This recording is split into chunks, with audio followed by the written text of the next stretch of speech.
श्रेष्ठ कोण? एकदा वारा आणि सूर्य यांच्यात वाद चालला होता.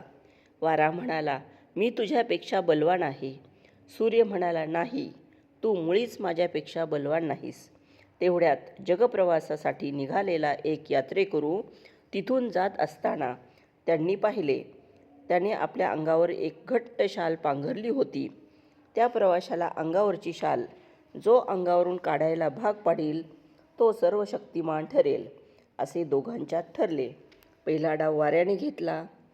प्रवाशाच्या खांद्यावरची शाल उडवण्यासाठी वारा सुसाट वाहू लागला, पण तेवढ्यात वेगात वारा वाहत होता तितकाच प्रवासी शाल घट्ट लपेटून घेत होता. वाऱ्याचा डाव संपेपर्यंत हा प्रकार सुरू होता. आता सूर्याचा डाव होता. सूर्य थोडासा हसला. प्रवाशाला थोडी ऊब जाणवली. प्रवाशाने अंगावरची शाल थोडी सैल केली. सूर्याचे हास्य तापतच गेले.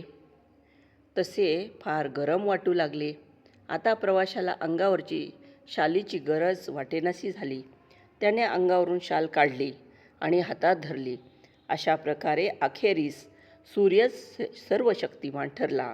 तात्पर्य: बळजबरीने कोणतीही गोष्ट साधत नाही.